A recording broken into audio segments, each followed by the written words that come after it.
1,000 megawatts PV power generation pilot project in the northeast Ulaanbaatar Desert new energy base is located in the Ulaanbaatar Desert, approximately 25 kilometers southwest of Dunkirk County.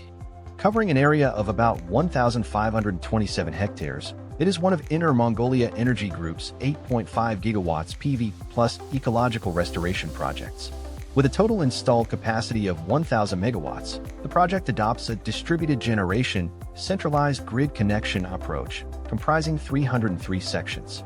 The project utilizes Das Solar's N-type bifacial dual-glass modules, which feature high power generation efficiency and superior structural strength, making them particularly suitable for projects in desert, Gobi, or wasteland regions. The project was completed and connected to grid in late December 2024.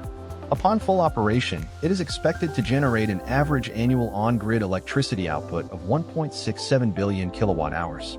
This is equivalent to saving approximately 548,800 tons of standard coal and reducing carbon dioxide emissions by about 1.4038 million tons annually.